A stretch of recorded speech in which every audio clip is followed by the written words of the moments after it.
Hey y'all, welcome back. Today we're checking out I had never heard of these 11 British cultural icons before moving to the UK. There's a photo of Mr. Blobby. I have no idea if Mr. Blobby is meant to be a fun children's character or if he's something straight out of a horror film. From James Bond to Peppa Pig, Americans have heard of quite a few British cultural icons, but you might be surprised at the ones that Americans have never heard of. And this has meant, as an American living in the UK for the past 10 years, actually it's been more than 10 years, but I haven't updated my intro. How many years has it been now? 2012 into 2025.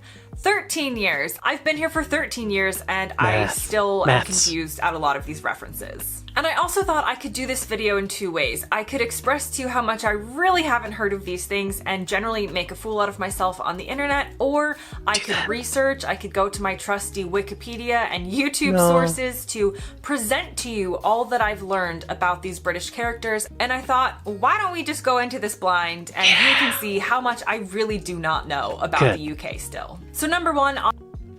Okay, y'all. I've heard of Mr. Blobby.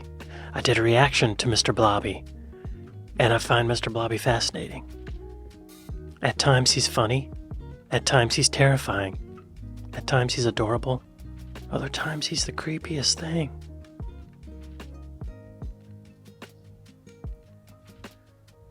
Nightmare. I don't know what she's gonna say. What are the obvious icons? Doctor Who, Peppa Pig she mentioned, Banana Man, Banana Man, John Cleese, the Queen, the King, the Princes and Princesses, Mr. Bean, the guy with the dog, the claymation guy with his dog, Grit, I don't remember the name. Anyway, what's she gonna say? Oh y'all, be sure to go to Girl Gone London and like and subscribe. And maybe check out my other reaction channel called JJLA Reacts Music, where I react to music. Okay y'all, here we go.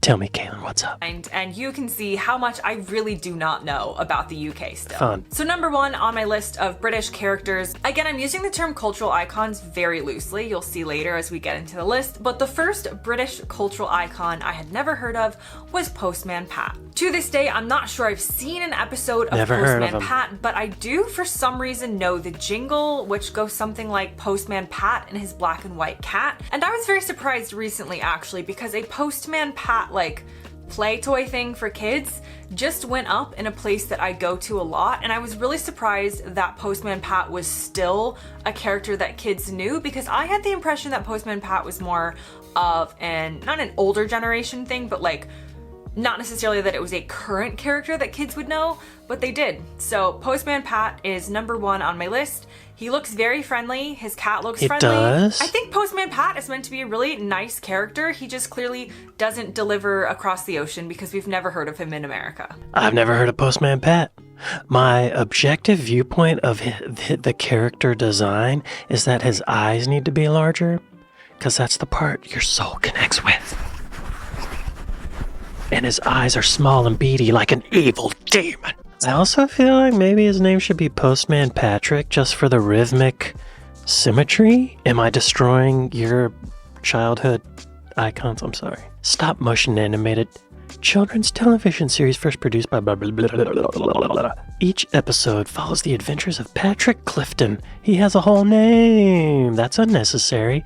A friendly country postman and his black and white cat, Jess. Should have been a dog. As he delivers the post through the valley of Greendale. Greendale. Good name for a city. Although he initially concentrates on delivering his letters, he nearly always becomes distracted by a concern of one of the villagers and is always keen to help resolve their problems. He's a helper. This is a good postman. Notable villagers include the postmistress, his boss lady, farmer couple Alf and Dorothy Thompson, and Reverend Timms. Y'all, this is good. This is good character stuff. Recurring characters. This is good for children. Just think his eyes need to be bigger. And does he need the glasses? I guess he's reading a lot.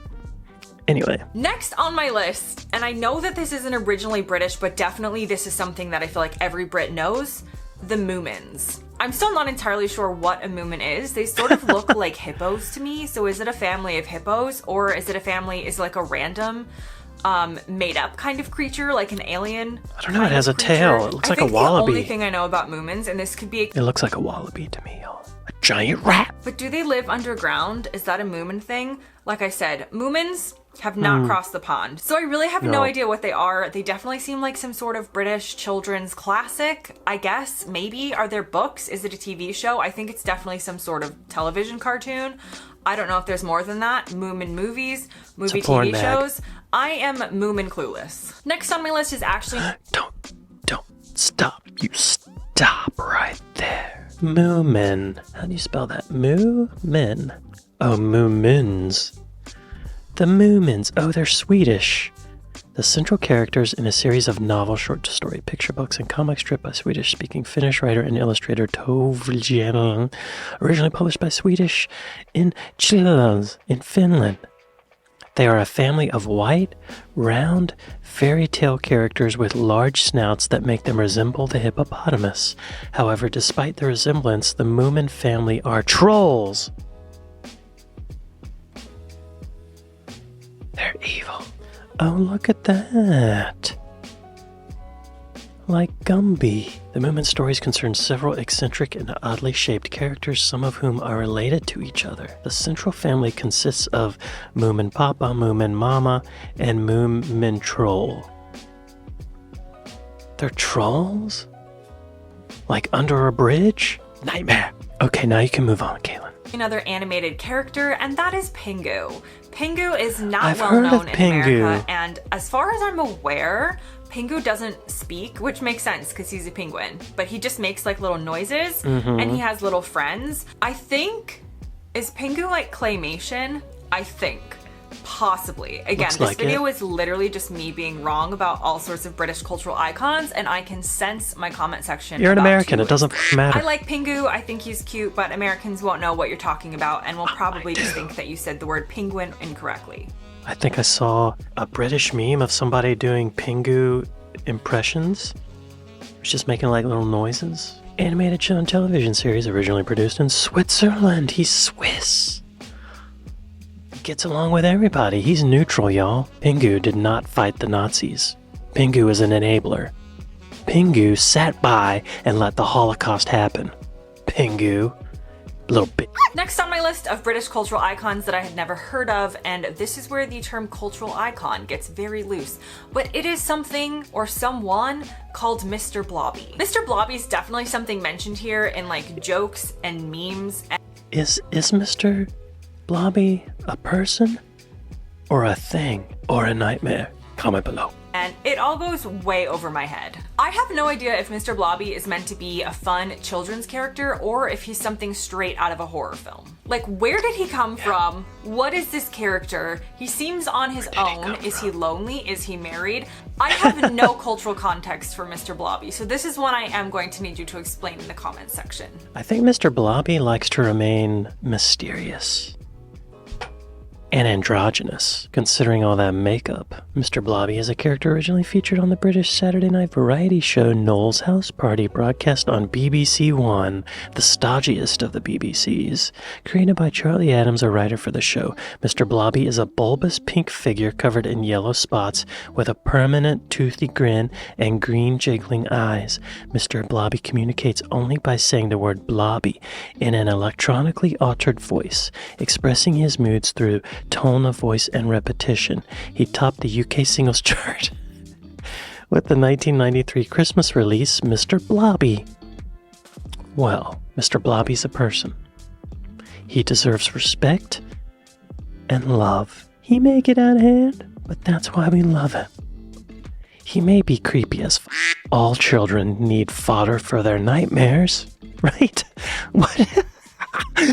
Next on my list, and this is a real departure from what we've been talking about, is Guy Fawkes. I know this is kind of like a strange British cultural icon. It's strange calling this historic figure an icon, but that's not strange. Guy Fawkes is well known in the UK. I know he is. November 5th is Guy Fawkes Night, the gunpowder plot, the effigies of Guy Fawkes on Bonfire Night. Americans have zero idea who this is, for good reason. It doesn't really relate to American history. We don't have Bonfire Night or Fireworks Night or Guy Fawkes Night. We know who he is. Thanks to Fever Vanilla.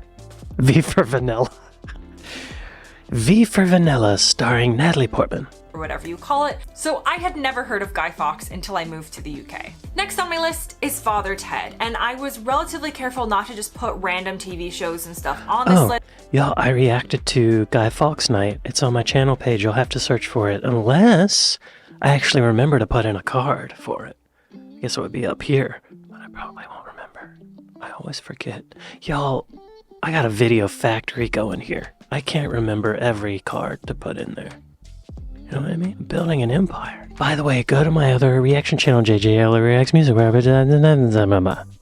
Next on my list is Father Ted, and I was relatively careful not to just put random TV shows and stuff on this list because of course there's plenty of TV shows that are not known across the pond, and that goes both ways, but I thought Father Ted is kind of like an icon in and of himself, even though it's part of a TV show. I do know his character is a Catholic priest, and I'm pretty sure the entire concept is that it's a comedy, and he's kind of like a bumbling priest or something like that. Again, this isn't a character that we're exposed to in the US, so if you say Father Ted to an American, they'll most likely have no idea what you're talking about. No, correct. Another one that people mention. Okay.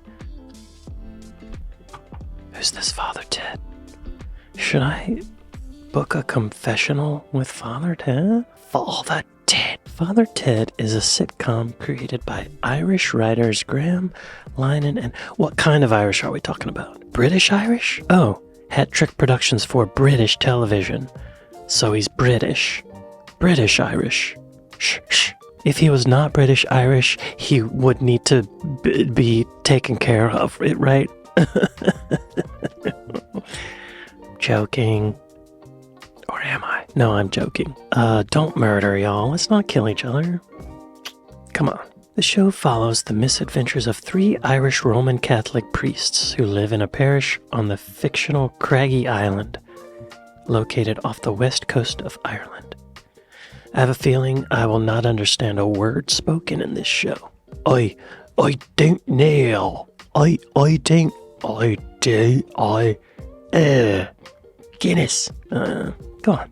Often in the UK is David Brent, and they're meaning David Brent from The Office, which is a British sitcom, and Americans will know The Office because we have our American version of The Office. We know the British Office, but the characters don't have all. the same name. So the American Office character is Michael Scott. So Americans will reference Michael Scott a No.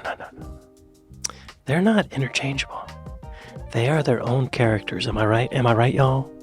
Because in the American Office, David Brent showed up towards the end of the series, and he meets Michael Scott.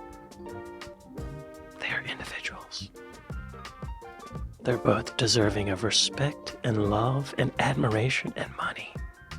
And nightmares about Mr. Blobby. Next on my list is someone called Banana Man.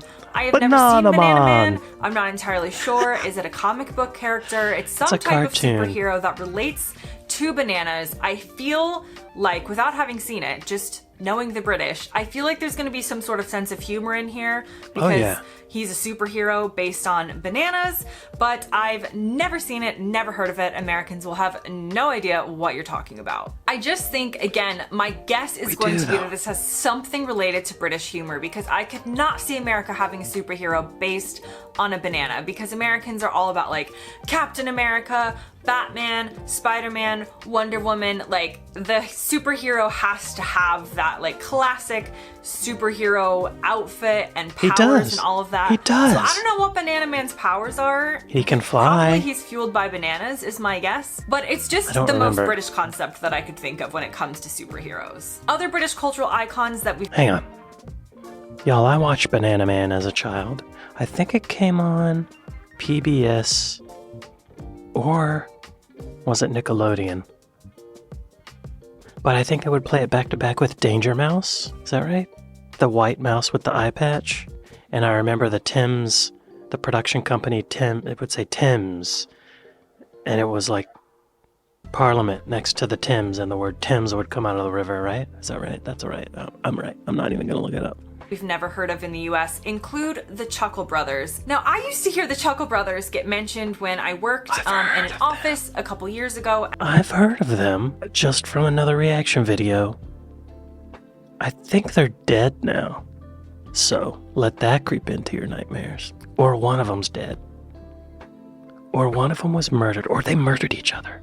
There was a murder-suicide between the Chuckle Brothers, y'all. I'm 100% sure of that. And somebody there would always bring up the Chuckle Brothers. And so to the best of my knowledge, they were a comedic duo. I'm pretty sure related to children. Serious drama. Did they do some sort of like slapstick comedy for kids or some sort of like... Who were the ones who did like puppetry for kids? Did they do puppets? My Chuckle Brothers knowledge is and was very low because they didn't cross the pond into American children's living rooms. We really haven't heard of them. Okay. Let's look up the Chuckle Brothers. I know I've looked them up before. Oh, there they are. I think they might be alive. Oh no. Barry died in 2018. Paul's still alive? Chucklevision. They have a mobile game. Barry's death. Barry was killed by just kidding. Barry died after a period of ill health. Paul grieved Barry's death. Quote, I've not just lost my brother. I've lost my theatrical partner of many, many years and my very best friend. Paul later revealed that his brother had been diagnosed with bone cancer. So Paul shot Barry in the... Just kidding. But had kept it secret from his manager, fans, and Paul himself, as he had wanted to perform for as long as possible. I'm sorry to joke about the Chuckle Brothers, but I like to think that they would chuckle about it. Maybe not. Well, let that be fodder for your nightmares, kids. Barry is dead. He's in your closet. He's under your bed. Okay, sorry. That was kind of tasteless of me. I apologize. Wait, no, I don't. Iconic British duo that I was not aware of is Ant and Dec.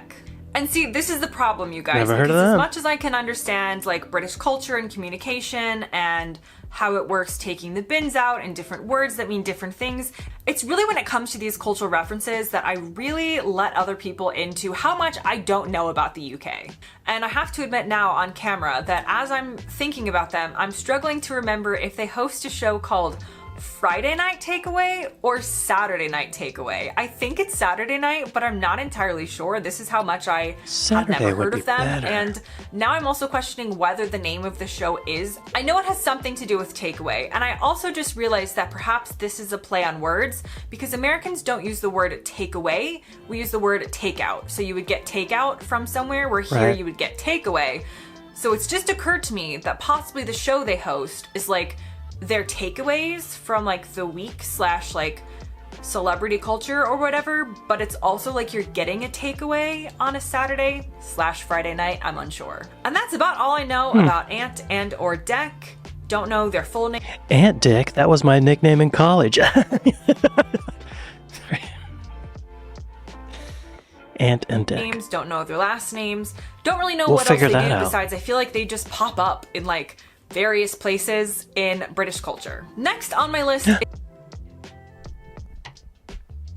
Ant and Dec. Ant and Dec. O-D-E-C. Okay. All right.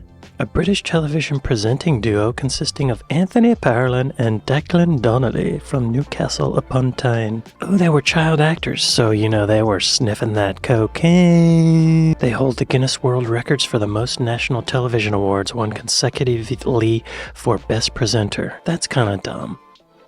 Why not just grow your fingernails really long, right? That's how you get into the world record book. Guinness. Ooh, controversies. The 2005 British Comedy Awards, they're saying the producers overturned the voting of the public's first choice. That shouldn't be a surprise. That happens all the time, I think. Okay, we know enough about them. Anthony and Declan. Is the band Take That. Take That is a very well-known band in the UK, and most Americans have never heard of them. No, most Americans have never heard of Robbie Williams. There's another one for you. Yes, we I have. will say, having never heard any Take That songs before moving to the UK, I know their songs. Take that. Right? that I quite like. And here's my thing about Take That. Because I didn't grow up here, I don't actually know if it's cool to like Take That or not. It's kind of like how liking Nickelback is very uncool in America. I don't know if liking Take That is like liking an uncool band, but I do genuinely like some of their songs and have a couple of them on my playlist. So if that makes me uncool, then I guess I'll take that. Okay. You know what, though? I feel like it's also uncool to like pretty much any boy band, but then whenever the boy band comes out, like people will unironically be enthusiastic about some cheesy boy band. You know? I recently saw something. Oh, it was the SNL 50th anniversary musical guest concert. The Backstreet Boys came out. They're a cheesy boy band. When they came out and performed, everybody stood up, was singing along. The generations today don't get into things for ironic reasons. You know? They're genuine. I was at a Super Bowl party, and after the game was over, there was karaoke, and people were unironically singing a Creed song. Like Creed, the band. That was really uncool to like Creed for a long time. By this new generation, they don't get irony. Irony. You know? They're doing it totally genuine. They love it. They don't care. I guess I like that. I don't know. But, Kaylin, I've heard of Take That. I've heard of Robbie Williams. And I've made my judgment about them. No! This video is going off the rails. My final British cultural icon. Oh, she's talking about me? You talking about me? My final British cultural icon that most Americans have never heard of is one who actually has now made a name for herself, and that is Mary Berry. And the reason she made my list is because the only reason that Americans know about Mary Berry is because of the Great British Bake Off. And she makes the list because in the UK, she was a very well-known baking icon before British Bake Off. So she's like a celebrity on British Bake Off, where she didn't become a celebrity in America until afterwards. Now that brings me to the end of this video. I've never watched the British Bake Off. What's it called? How do you spell her name? Mary Berry? Like a strawberry? Yes, it is like strawberry. Where's she from? She's DBE, which means the most excellent order of the British Empire. Okay. English food writer, chef, baker, and television presenter. Her father was the mayor of Bath. Well, that means she's a Nepo baby, and I don't like her. I hope her pastries come out all shitty. Fill me in on some of the gaps that I'm missing so I'll understand these references better the next time someone mentions them. As always, thanks very much for watching, and I'll see you next time. See you next time. Y'all be sure to go to Girl Gone London and like and subscribe, and then go to JJLA Reacts Music and like and subscribe. Mr. Blobby, you are my nightmare. Mr. Blobby, you are my nightmare.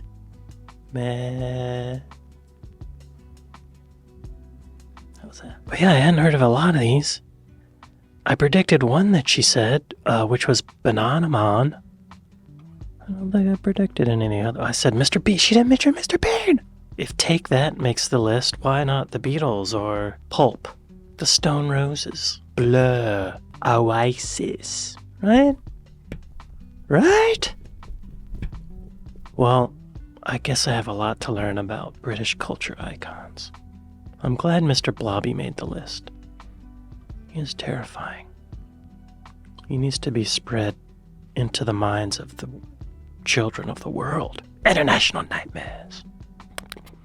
Well, speaking of off the rails, it's almost the weekend. I don't know what I'm saying anymore. Well, I think it's time to wrap it up. I'd like to thank my patrons on Patreon. I'd like to thank my Buy Me a Coffee people. I'd like to thank you for watching this with me. And I'll see you next time. See, when I do the outro slow, it's like I can't remember what I'm saying. I'd like to thank my patrons. I'd like to thank my Buy Me a Coffee people. Thank y'all for watching this with me. And I'll see you next time. Later. There. When I do it fast, remember. Okay. Later.